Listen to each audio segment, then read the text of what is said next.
ದಾವಣಗೆರೆ ಮಹಾನಗರ ಪಾಲಿಕೆಯಲ್ಲಿ ಮೇಯರ್ ಚಮನ್ ಸಭಾಧ್ಯಕ್ಷತೆಯಲ್ಲಿಂದು ಸಾಮಾನ್ಯ ಸಭೆ ಹಮ್ಮಿಕೊಂಡಿದ್ದು, ಸಭೆಯಲ್ಲಿ ಬಿಜೆಪಿ ಹಾಗೂ ಕಾಂಗ್ರೆಸ್ ಸದಸ್ಯರ ನಡುವೆ ವಾಗ್ವಾದ ನಡೆದು ಗೊಂದಲ ಸೃಷ್ಟಿಯಾಯಿತು.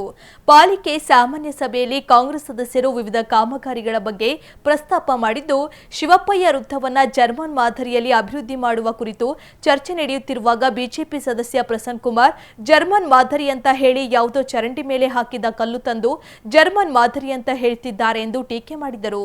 ಆಗ ಆಡಳಿತ ಪಕ್ಷದ ಸದಸ್ಯರಾದ ನಾಗರಾಜ್, ಗಡಿಗುಡಾಳ್ ಮಂಜುನಾಥ್ ಕಾಮಗಾರಿ ಪೂರ್ಣ ಮಾಡದೆ ಈ ರೀತಿ ಟೀಕೆ ಬೇಡ ಎಂದರು. ಆಗ ಪ್ರಸನ್ನ ಕುಮಾರ್, ನೀವು ಯಾಕೋ ವೃತ್ತದ ವಿಷಯ ಮಾತನಾಡುತ್ತಲೇ ಕೆರಳುತ್ತೀರಾ, ಕಳ್ಳರ ತರಹ ಆಡ್ತೀರಾ ಎಂದರು. ಆಗ ಕಾಂಗ್ರೆಸ್ ಸದಸ್ಯರು ಮೇಯರ್ ಮುಂದೆ ಬಂದು ಧಿಕ್ಕಾರ ಕೂಗಿ ಪ್ರತಿಭಟಿಸಿದರು. ಈ ವೇಳೆ ಸಾಕಷ್ಟು ಗೊಂದಲ ಸೃಷ್ಟಿಯಾಯಿತು. ಕೊನೆಗೆ ಸಭೆ ರದ್ದು ಮಾಡಲಾಯಿತು. ಬಿಜೆಪಿ ಸದಸ್ಯ ಪ್ರಸನ್ನ ಕುಮಾರ್, ಕುಂಬಳಕಾಯಿ ಕಳ್ಳ ಅಂದ್ರೆ ಏಕೆ ಹೆಗಲು ಮುಟ್ಟುಕೊಳ್ಳುತ್ತೀರಾ ಎಂದು ಟೀಕಿಸಿದರೆ, ಇದಕ್ಕೆ ಕಾಂಗ್ರೆಸ್ ಸದಸ್ಯರು ಕಳ್ಳ ಎಂದು ಹೇಳಿದ್ದೇನೆ ಎಂದು ಗೊಂದಲ ಸೃಷ್ಟಿಸಿದ್ದಾರೆ ಎಂದರು.